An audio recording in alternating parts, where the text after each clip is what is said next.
얼마나 중요하다는 것 말씀드렸죠. 그것은 하나님을 기뻐하시게 하는 것은 우리의 창조 목적, 하나님이 우리를 지으신 목적과 관련이 되어 있다. 하나님은 우리를 지으실 때 하나님의 기쁘시게 하도록, 하나님의 기쁨이 되도록 창조가 되어졌다. 그래서 인생의 목적은 하나님을 기쁘시게 하는 것이다. 아까 우리 이름이 뭐죠? 바둑이 이름 뭐예요? 바둑이 로이 로이 요즘 뭐 입양한다는데 입양한 거예요? 산 겁니까? 네. 몇 개세요? 일단 강아지 애완견을 키울 때 애완견은 주인이 기뻐하게 하기 위해서 키우는 것이죠. 애완견 자체를 기쁘게 하기 위해서 키우는 그런 사람은 아무도 없습니다. 그와 같이 하나님은 우리를 지으실 때 애완견 우리보다 더 못한 존재를 지어주시고 그것들이 우리로 하여금 섬기도록 그렇게 되어진 겁니다. 그러니까 애완견이 우리를 기쁘게 할 때 우리는 그 애완견은 그 자기 목적을 다 달성하는 거예요. 그럴 때 그 애완견은 가장 행복한 겁니다. 애완견이 지 잘났다고 지 혼자서 주인 보고 따라오라, 내가 가자는 대로 가자. 이리 가자는데 나 거기 안 간다고 거기 가면 다리 젖어서 싫다고 내가 왜 그런 데 갔냐고 미친냐고 이렇게 따지면은 어떻게 되겠어요? 곧 옛날에는 고신당 처분되는데 요새는 고신당 처분을 못하게 하니까 흔히 하는 말로 그건 뭐 정말로 애완견으로서 주제가 넘는 짓이란 말입니다. 마찬가지로 하나님은 우리를 지으실 때 하나님을 기쁘시게 하는 목적을 위해서 지으신 것이고 우리 인간은 하나님을 기쁘시게 할 때 창조의 목적이 달성되는 겁니다. 오전에도 말씀드렸겠지만 그러나 하나님은 이 세상의 독재자와는 달리 선하시고 자비롭고 은혜로우시기 때문에 우리가 그렇게 하나님을 기쁘시게 할 때 기쁘시게 만들 때 우리의 인생이 행복해지고 보람을 느끼고 우리의 삶은 보람이 느끼고 더욱 윤택하게 된다. 신앙의 묘미를 모르는 사람은 어떻게 그렇게 사람이 무미건조하게 사느냐. 외부인들은 다 그렇게 생각합니다. 어떻게 사람이 이성도 없고 그렇게 중세시대 때 신을 위해서 봉사하는 삶을 사는 것이 인간이 가장 행복하다고 말하느냐. 그러나 참된 신앙은 하나님을 기쁘시게 하는 것이고 하나님은 또한 우리의 행복을 위하여 최선을 다하시고 우리에게 가장 좋은 것을 베푸시는 겁니다. 십자가 사건이 바로 그런 것이지요. 하나님께서 자기에 대한 우리의 사랑을 우리에 대한 자기의 사랑을 그렇게 확정하셨다. 그렇게 말합니다. 그러므로 우리는 하나님을 기쁘시게 하는 일에 인생의 온 목적을 집중시키게 합니다. 내가 하나님을 기쁘시게 하기 위해서 무엇을 할까? 내가 생각하고 계획하고 하는 것이 무엇이게 할까? 여러 가지가 있겠지만 히브리서는 그 중에서 믿음만큼 하나님을 기쁘시게 하는 것이 없다. 믿음만큼 기쁘시게 하는 것이 없다. 여기서 믿음은 사랑과 분리되어 있는 것이 아니라 사랑으로 역사하는 믿음이라고 그랬죠. 사랑과 믿음은 이렇게 분리될 수 있는 그런 성질이 아니겠어요. 한 것을 가지고 이쪽으로 보면 사랑이고 저쪽으로 보면 믿음이고 우리의 의지적으로 보면은 믿음이고 우리의 감성적으로 보면은 사랑. 사랑하지 않으면 이 히브리서 11장에 말하는 믿음을 가질 수도 없고 믿음이 없으면 하나님을 사랑할 수도 없는 거예요. 그러니까 이것은 거의 같은 말이에요. 같은 말. 하나님을 기쁘시게 하려면 하나님을 사랑해야 되고 하나님을 믿어야 돼요. 하나님을 신뢰해야 돼요. 믿음이 없이는 하나님을 기쁘시게 하는 것이다. 어떤 믿음이 하나님을 기쁘시게 하느냐? 아무 믿음이나 하나님을 기쁘시게 하는 것이 아니에요. 하나님께 나아가는 자는 반드시 그가 계신 것과 또한 그가 자기를 찾는 자들에게 상 주시는 이심을 믿어야 한다.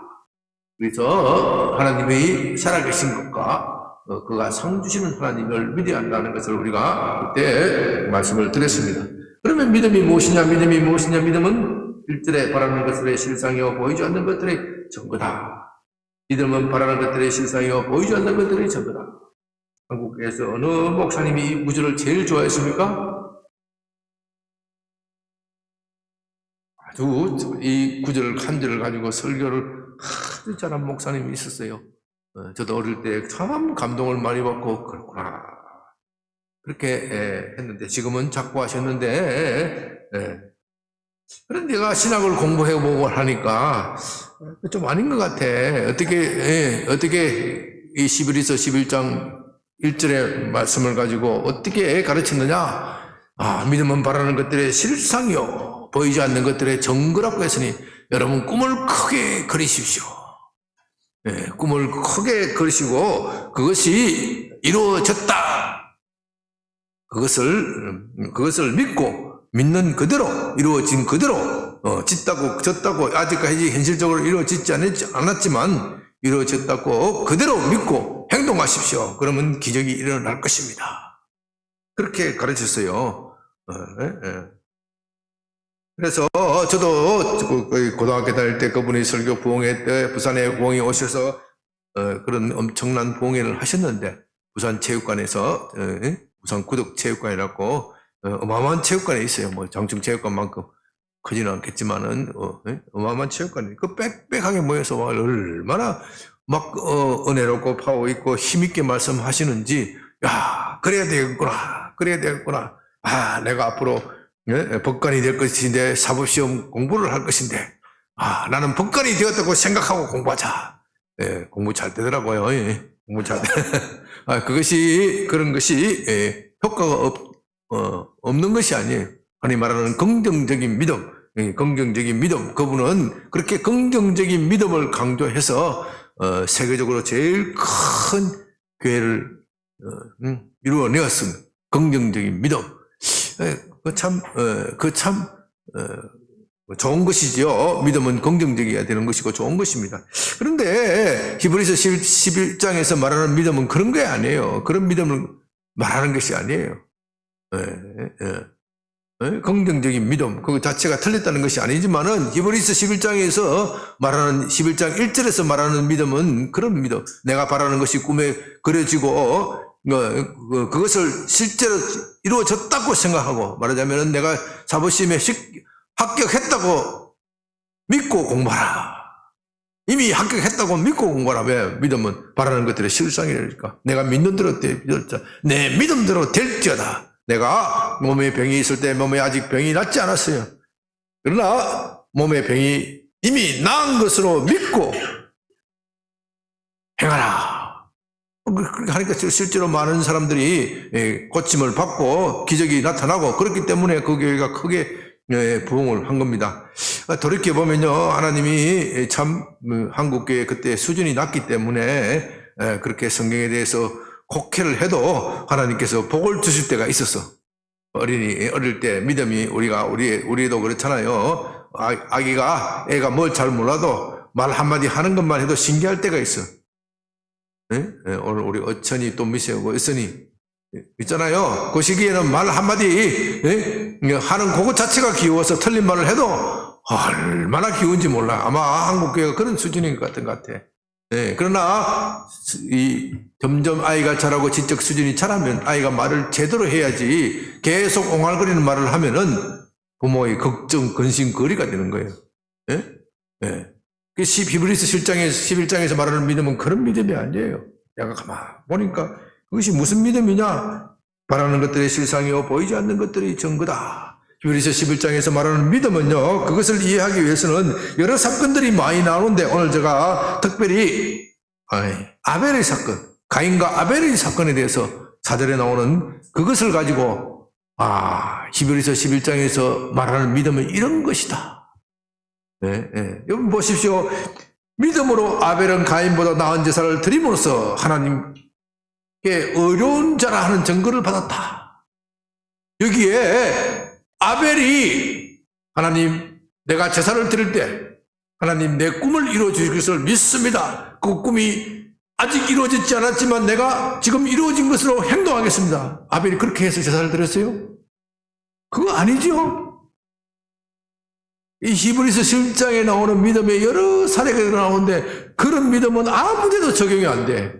아무 누구에게도 적용이 안 돼. 그러니까 그 사람이 다른 성경 구절을 가지고 그렇게 예를 들어서 말했다면 그것은 옳을 수도 있지만은 적어도 히브리서 11장을 가지고 그런 설교를 하는 것은 사실은 성경을 남용한 겁니다. 남용한 거죠. 나 한국교회 수준은 그 당시 그 정도밖에 안 되었기 때문에 성경을 남용을 해도 하나님께서 받아주시고 용서할 때가 있었지만은 지금은 우리 한국교회가 사회적으로 크고 지식이 커졌고 사람들이 신앙 수준이 커졌기 때문에 더 이상 그런 식의 믿음을 가져서는 안 되는 거예요. 뿐만 아니라 교회에 해악을 끼치게 됩니다. 우리가 가인과 아벨의 제사에 대해서는 창세기 4장에 대해서 4장에 잘 나옵니다. 창세기 4장을 한번 볼까요? 창세기 11서 11장을 제쳐놓고 표시해놓고 창세기 4장으로 한번 넘어갑니다. 창세기 4장에 보면은 4장은 어떤 사건입니까? 아담 하와가 에덴 동산에서 쫓겨나고 에덴의 동쪽에서 살던 초기 시절입니다. 아담이 아내 하와와 동침하며 임신을 했어요. 임신을 해서 가인을 낳았으니 가인을 낳고 이르되 내가 여호와로 말미암아 덕남하였다 하니라. 누가 그렇게 했어요? 누가 그렇게? 하와가. 그러면 하와가 이것이 아이를 낳았을 때 기뻤을까요? 슬펐을까요? 네? 너무너무 기뻤어요. 너무너무 기뻤어요. 너무 왜 기뻤느냐? 아담과 하와가 에덴 동산에서 쫓겨나서 에덴의 동쪽에 갔는데 하나님 앞에 쫓겨났어요. 하나님 앞에 쫓겨났는데 하나님이 자기를 버렸구나 생각을 했는데 아들을 주셨단 말입니다. 아들을 주셨으니까 하나님께서 아직 나를 완전히 버리신 것이 아니야. 내게는 기회가 있어. 내가 하나님께로 돌아갈 기회가 있어. 그래서 여호와로 말미암아 내가 덕남하였다. 그렇게 이건 신앙 고백이 덕남. 그래서 가인의 뜻은 얻었다, 취득하였다. 그런 좋은 뜻이 얻었다, 취득하였다. 왜 하와가 이 이름을 붙였느냐? 하나님께서 아담과 하와에게 에덴 동산에서 추방하시면서 이런 말씀을 하십니다. 창세기 3장 15절에 보면 내가 너로 여자와 후손이 되게 하고 내 후손도 여자와 후손이 되게 하리니 여자의 후손이 내 머리를 상하게 할 것이요 너는 그의 발꿈치를 상하게 할 것이다. 누구에게 하는 말입니까? 뱀에게 하는 말입니다. 사탄에게 여자의 후손이 너의 머리를 상하게 할 것이다. 여자의 후손은 누구의 후손을 말하는 거예요? 여자의 후손은 누구를 말하는 거예요? 하와. 여자는 누구를 말하는 거예요? 하와의 후손. 하와가 지금 이 아담과 인간과 사탄이 싸워서 누가 이겼어요? 뱀이 이겼잖아요. 뱀이 꿰매 넘어갔으니까 얼마나 분하겠어요. 저놈의 뱀 때문에 내가 지금 에덴 동산에서 쫓겨나가는데 하나님께서 말씀하시기를 너의 후손, 네가 낳을 아들이 뱀의 머리를 어떻게 해요? 까부시고 그러겠다. 그 싸움에서 뱀이 너의 아들의 발꿈치를 상하게 하겠으나 그럼 누가 이기는 거예요? 뱀이 지는 것이죠. 하와의 아들이 이기는 거예요. 하와의 아들이 이기는데 그렇게 예언을 듣고 그것을 위로로 삼아서 나왔는데 아들을 낳았단 말입니다. 이 아들이 뱀을 쳐부실 그 아들이다. 유대 전성에서 그렇게 믿었어요. 내가 하는 이야기 아니고 유대인들은 그렇게 믿었어요. 그렇게 해석을 해요. 이 아들이, 그러니까 우리말로 하면 이 아들이 메시아다. 가인이 메시아다. 이렇게 믿었다는 거예요. 믿었으니까 얼마나 기쁘고 즐거워했겠습니까? 그래서 내가 아들을 낳고 나서 얻었다. 내가 뱀 때문에 잃었던 모든 것을 얻었다. 그렇게 이름을 지었어요. 그런데 둘째 아들 이름이 뭐예요? 아벨의 이름은 완전히 극단적이에요. 아벨의 뜻? 허무예요, 허무. 어떻게 보면 잃었다. 그렇게 해석할 수도 있고. 첫 아들은 얻었다고 둘째 아들은 잃었다. 왜 그렇게 이름을 지었겠어요? 가인이 살아서 행동하는 거니까 이게 아니야. 우리가 자세히 알 수는 없지만 가인이 자라서 행동하는 걸 보니까 도저히 메시아 같지가 않아. 아이가 너무 이기적이고 교만하고 자기만 하는, 자기는 이 큰 아들에게 모든 것을 다 알고 애지중지하게 키웠더니 애지중지하게 키우는 아들일수록 부리장머리가 없어요. 자기만 하는 거예요. 세상 천지에 자기만 하는 거예요. 그러니까 내가 얻었다고 생각했던 것 허무한 것이구나. 아니, 자기 아들의 이름을 지으면 좀 좋은 이름을 지어야지. 허무가 뭐예요? 그렇잖아요, 그죠? 아니, 허무가 그만큼 마음이 상했다는 거예요. 첫째 아들 때문에 그만큼 마음이 상한 거예요. 그런데 이런 해석이 물론 제 상상에 있는 것도 있지만 전혀 완전 제 상상이 아닌 것은 성경에 그렇게 말하고 있단 말입니다. 여러분 보십시오. 세월이 지나 가인이 3절에 땅의 소산으로 제물을 삼아 여호와께 드렸고 아벨도 자기 양의 첫 새끼로 기름으로 드렸더니 여호와께서 아벨과 그의 제물은 받으시나 가인과 그 제물은 받지 아니하신지라. 여러분 여기에 가인의 제물, 아벨의 제물이라 되어 있지 않고 가인과 그의 제물, 아벨과 그의 제물 이렇게 표현합니다. 그러므로 하나님이 제물을 받거나 거절하신 것은 그 제물 자체가 아니라 누구예요? 제물을 드리는 사람. 가인을 받았다. 가인을 받지 않았다. 아벨을 받았다. 그것을 말하는 거예요.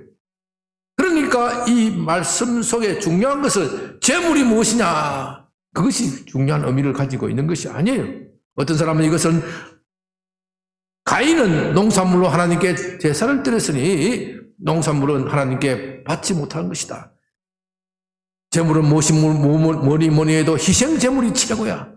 그러니까 짐승의 새끼로 드린, 양의 새끼로 드린 아벨의 제물을 받으셨다. 이렇게 해석을 하는 사람이 있어요. 그러나 성경에는 농산물로 드리는 제사도 있고 희생 제물로 드리는 제사도 있는 거예요.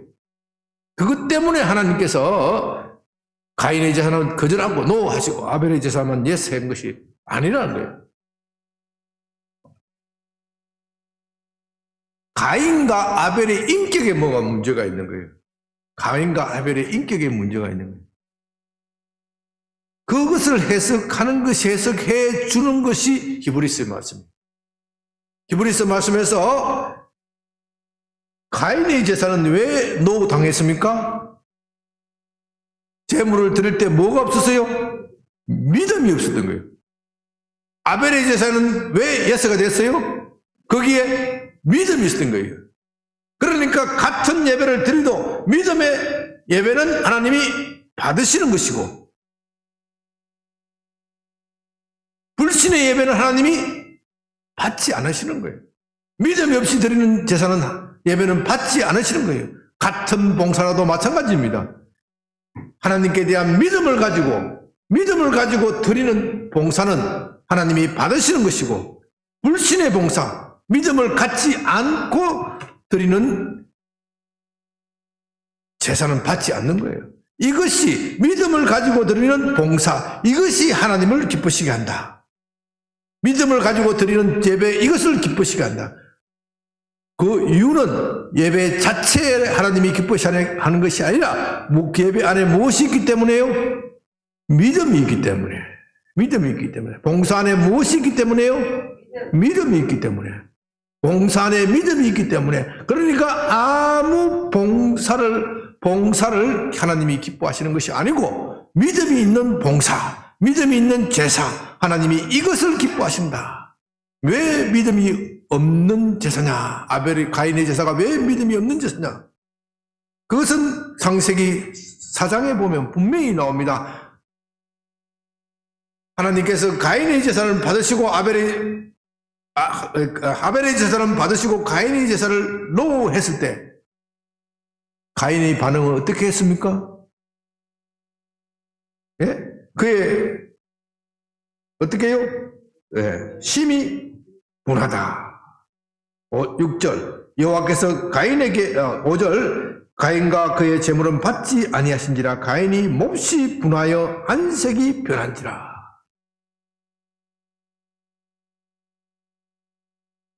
여러분 이게 이 의미를 잘 이해해야 합니다. 이 의미를 잘 이해해야 믿음이 뭔지를 알 수가 있어요. 지금 가인이 제사를 드리는 목적이 무엇입니까? 누구를 기쁘게 하기 위해서요? 누구를 기쁘게 하기 위해서요? 하나님을 기쁘시게 하기 위해서 드린다고 했어요. 그런데 하나님 이거 받고 기뻐해 주세요. 이런 식의 제사예요. 하나님이 너 제사 안 돼. 이렇게 했으면 내 제사에 뭐가 잘못이 있는지, 내 생신에 무엇이 잘못이 있는지 그것을 찾아서 하나님을 기쁘시게 해야 되는데 하나님 내가 어쨌든 예배 시간에 참석하고 봉사하고 참석했으니 그거 가지고 상주해야 되지 않습니까? 이해가 되세요? 네? 그거는 하나님을 기쁘시게 하는 것이 아니지. 그건 자기 만족적인 행위에 불과하지. 착각하는 거죠. 착각하는 거예요. 이 착각 때문에 젊었을 때, 어렸을 때 저도 부부싸움 많이 했어요. 부부싸움 많이 했어요. 이 착각 때문에. 내가 오래간만에 참 회식 시켜주고 싶고 폼나게 하고 싶은데, 뭐 옷도 한 벌 사주고 싶은데, 그 회식하러 가면 꼭 누구 입맛에 맞춰가는 거예요? 누구 입맛에? 자기 입맛에 맞춰가는 거예요. 자기 입맛에 맞춰가면서 하면서 잘못돼. 맛있다. 여자들은 참 순종적이라서 그래도 남편이 그렇게 하는데 맛도 없지만은 잘 먹었다 안 하면 또 분위기 깰까 싶어서 억지로 잘 먹었다. 잘 먹었어. 이렇게 말하는데 이 남자들이 도대체 감각이 없어가지고 지 착각에 빠져가지고 말이죠. 이런 식이야. 이런 식이 자꾸 쌓이면은 부부관계가 어떻게 돼요? 서먹서먹해지고 나중에는 서로 원한이 돼요. 그래서 노년에 이혼하자 하는 사람이 생기는 거예요. 젊었을 때는 애 키운다고 참고 뭐 한다고 참고 뭐 한다고 집 마련한다고 참고 뭐 한다고 참다가 60대 70대 넘어가면 폭발하는 거예요. 저 인간 이제 한평생 지를 위해서 살아고 뭐 이젠 애도 다 크고 말이지 밥 네가 해먹어 나 밥 안 해줘. 남편은 남편대로 분합니다. 내가 평생 너를 위해서 살았는데 이 나이에 내가 힘이 없고 돈을 못 버니까 나를 버려? 이 나쁜 XX 이걸 하려면 하자. 이렇게 되는 거예요. 이렇게. 그래서 노년이 되면 우리 동기쯤 되면은 부부가 합방해서 사는 사람 참 희귀종이에요. 참 감사하게도 우리는 대가족을 이루기 때문에 어쩔 수 없이 희귀종으로 사는 거예요.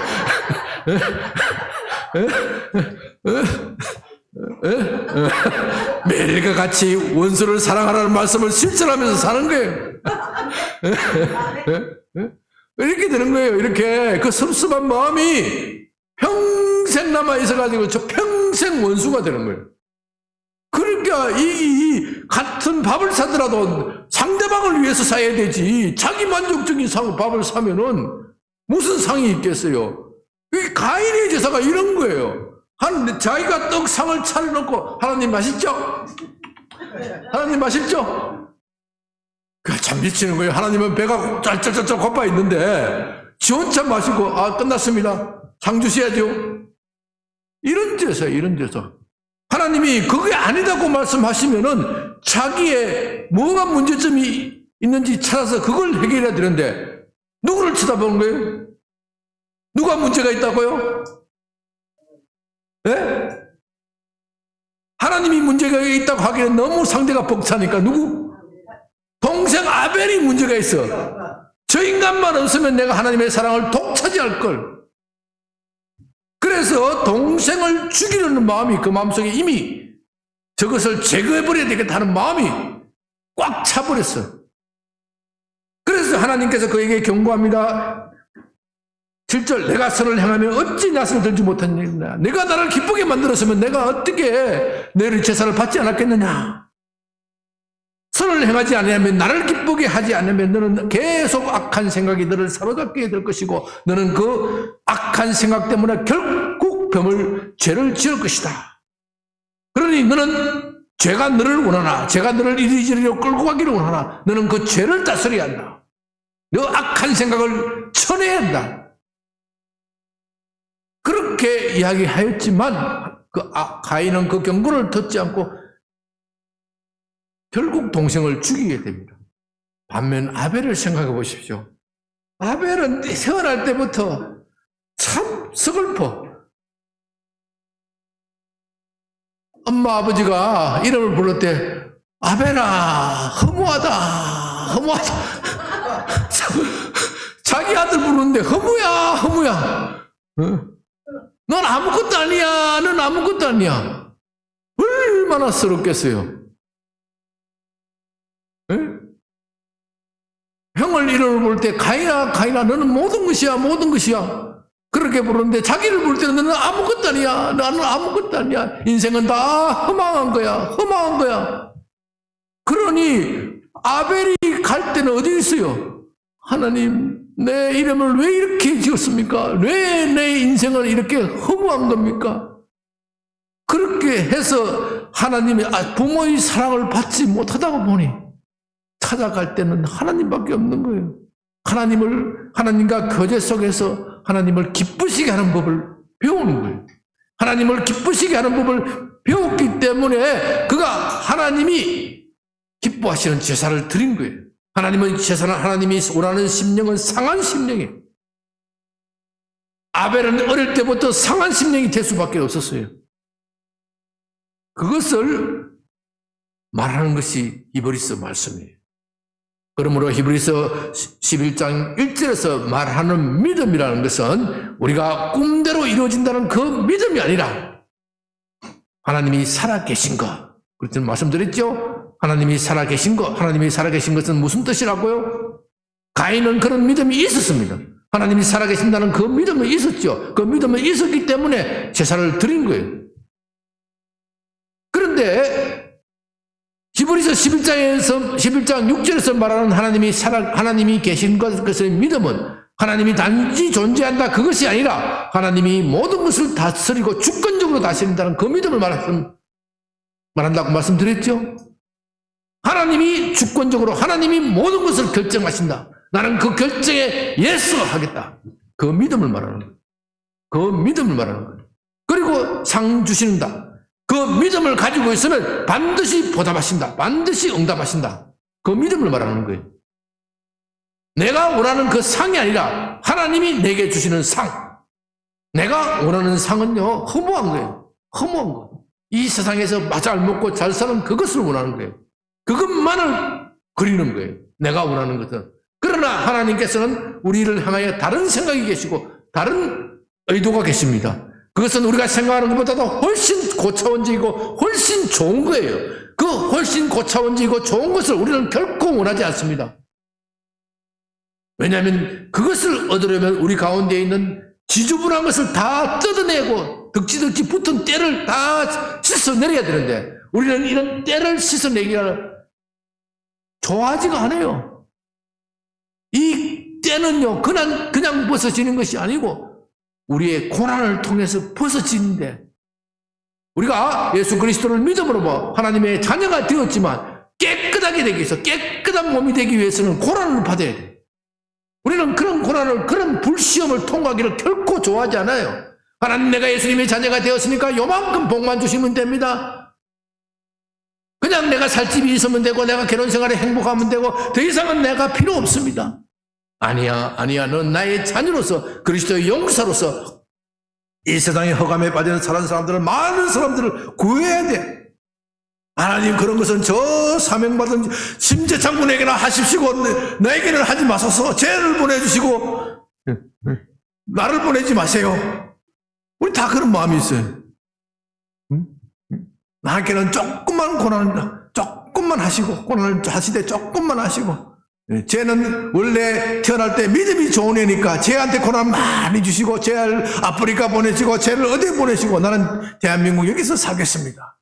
우리 다 이런 이 나태와 우리 이 안위를 추구하는 마음이 있어요. 그 마음이 있기 때문에 하나님이 우리에게 아무리 좋고 큰 것을 주시고자 해도 우리 마음속으로는 노고요.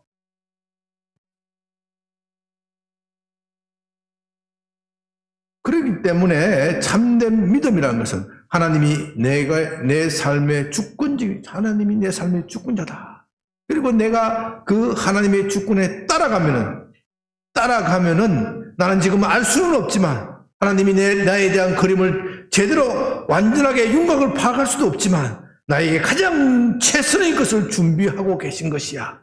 그걸 바라고 믿으라는 거예요. 그게 이루어지는 것을 믿으라는 거예요. 내 꿈을 걸어놓고 여기를 내 꿈대로 그려지고 그것이 실제한 것으로 믿는 것이 아니고 하나님의 꿈이 있어요. 하나님의 꿈. 하나님이 나를 향한 비전이 있어요. 그것이 이루어진 줄로 믿으라. 왜? 그것은 누구의 꿈이기 때문에? 하나님의 꿈이기 때문에. 하나님의 꿈이기 때문에 반드시 이루어진다. 내 꿈이라면 불안해요. 내가 강하게 믿을 때는 된 것 같기도 하고 안 믿을 때는 어떻게 해요? 안 된 것 같기도 하고 안 되면은 늘 불안과 죄의식에 살아있어요. 내가 믿음이 약해서 이렇게 됐다.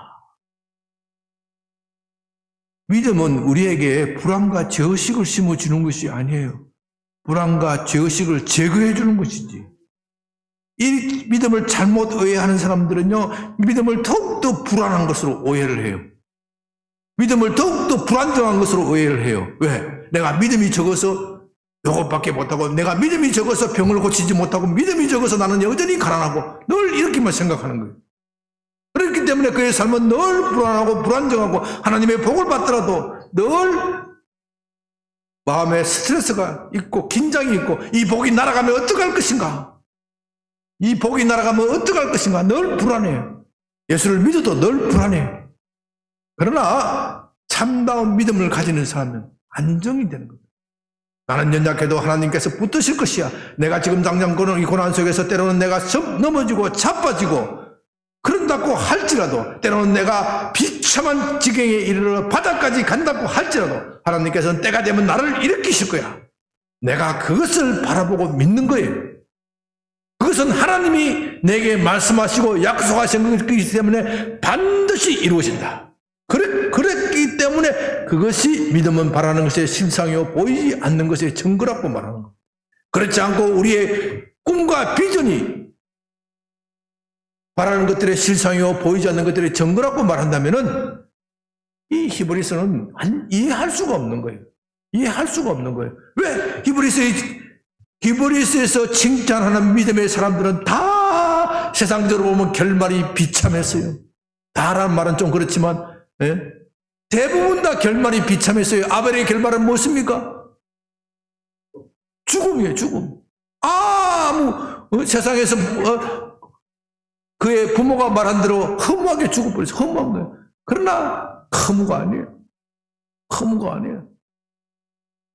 그래서 히브리서에서 말하기를 어떤 사람들은 이 세상에서 받기도 하고 어떤 사람은 모든 것을 잃어버렸지만 그러나 하나님께서 사람의 손으로 지었지 아니한 더 좋은 것, 더 나은 것이 저들에게 보상으로 주었다. 그 보상으로 준 것을 믿고 바라는 겁니다. 사랑하는 여러분, 말씀을 마칩니다. 우리에게는 하나님을 기쁘시게 하는 믿음이 필요합니다. 우리의 삶의 변화를 일으키는 것은 하나님을 기쁘시게 하는 믿음입니다. 그 믿음은 내 꿈대로 그려진다. 그런 믿음이 아니에요. 내 꿈이 아니라 누구의 꿈? 하나님의 꿈이 이루어진다. 나는 하나님의 꿈에 순종하고 복종하겠다. 그러므로 내가 지금 환난과 고난을 당하고 있는 이것들은 하나님께서 하나님의 꿈을 실현하기 위해서 내게 주시는 환난과 고난과 시련이고, 나는 그 환난과 고난과 시련을 통하여 나의 지저분한 것, 하나님이 원하지 않는 것, 그것을 깨끗하게 하고 정하게 하신다. 그런 믿음을 가지시기 바랍니다. 그런 믿음을 가질 때 여러분의 삶에서 큰 변화가 일어나고 하나님의 큰 복이 여러분에게 임할 줄로 믿습니다. 여러분이 이 시간에 기도할 때 그것을 결단하면서 하나님, 내가 지금까지 믿음에 대해서 잘못 오해를 하였습니다. 내 생각대로 믿는 것이 믿음인 줄 알았습니다. 그러니 내 생각대로 안 되면 나는 믿음이 없어서 그런 거야. 저 자신을 정죄하였습니다. 이제 보니 그런 것이 아니네요. 내 생각보다 더 중요한 것은 하나님의 생각입니다. 하나님의 생각이 내 생각이 되게 하여 주시옵시고, 하나님의 꿈이 내 꿈이 되게 하여 주시옵소서. 하나님이 말씀하시는 것은 무엇이라도 예스, 예라고 대답하게 주시옵소서. 나는 연약하고 부족하니 내게 성령을 부어 주시사 내게도 그런 믿음 주시옵소서. 기도하시고요. 또 우리 이호성 선생님, 이호성 성도님, 정말 하나님께서 그 생명을 취하시기 전에 회개하고 구원받고 정말 그 집안에 구원이 이르는 그런 아름다운 종말이 될 수 있도록 기도해 주시기를 부탁을 드립니다.